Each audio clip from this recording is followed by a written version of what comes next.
that PLC concept has now actually caused interaction with teachers and not isolation, where you're teaching just your stuff to your class. And I think it's lowered frustration levels at our campus in a certain area, because if you're working as a group together and your test is all common and you're not very good at teaching a certain thing, then you can share ideas with other people, and the child is just going to benefit. And well, I think for so long we've given students zeros for not doing work, and we thought that would teach them a lesson, that they would turn in their assignment next time. And really, it doesn't teach them a lesson. What it has done is just continue to enforce the policy that if you don't do the work, all you receive is a zero, and you don't ever have to do anything. I had a lot of self-reflection on what is my ultimate goal for my students. And I think, if you ask the educator, what's your goal, why do you teach? Well, because I want all my students to learn. But when you start to look at some of the practices that you actually have in place and processes, such as the grading, well, you didn't turn it in on time, that's a zero. Well, but does that really answer the question? Did that student learn? And if they didn't, then that process that's in place isn't achieving that goal. Students are our main focus. And when they see their own growth and they can then look at their achievement instead of just saying, getting back a piece of paper that has an X on it for number 8, they just say, oh, I missed number 8. But now they're having the conversation with them and with each other, with their teacher, I missed this problem, but this is why I missed it, instead of just I missed it. I just used to give the test back. We'd go over the correct answers, and I'd file them and just say, if you didn't master it, here's when tutorials are. Now, when I give the test back, I devote a whole period to, okay, let's analyze the test, let's look at the mistakes you make. You tell, we have a form that we fill out, and they take responsibility for item number such and such. I missed because of this, and the answer should have been this. I think definitely the common planning and during the day for the teachers, which is, so that they have the time not only to team but to discuss, the assessments. And I know on our campus we shut the school down on what we call Power Wednesdays, which is tutorials. Coaches, everybody. Nobody's allowed to, no practices, nothing like that. And I think that's really important because the kids feel like, no matter what, they're always there on Wednesdays.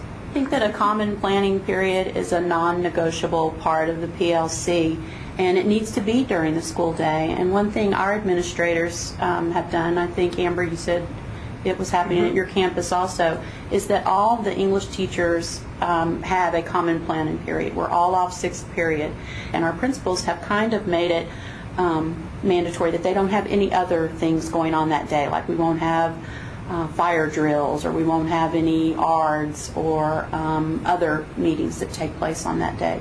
Totally embraced this time for teachers at our campus, so that every core teacher can have a time every week built in to the instructional day where the other teachers and paraprofessionals who are not core teachers will take the school on for a 45-minute period so that we can plan. And then they have their own time built in. I mean, it has worked phenomenal. The district is going to have to give administrators time. It's not just teachers who need time. Administrators need time and space to work this out. The teachers also need to have from the administration that this isn't a gotcha situation or something to fear. It really does have to be a team. It can't be a dictated program. It can't be you are going to do this, XYZ. The time that the administrators give to helping the teachers understand PLC, to buy into it, to see that vision of what's possible is just crucial. Well, I'm kind of excited about it because I know that when I attended it in January, I came back kind of like Maureen, very excited.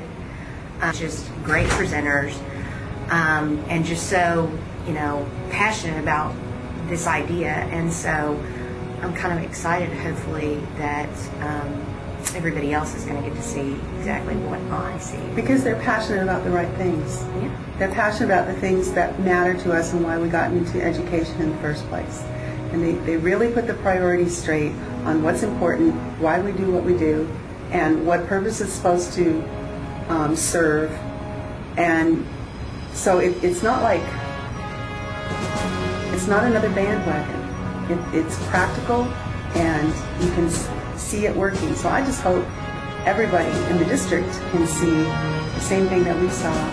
And Results. yeah, I think when you actually go to the seminar itself, it just pulls you in more and really shows you what your campus can be like. And I think it's great that the whole district is going, because everyone will be kind of on more common ground then.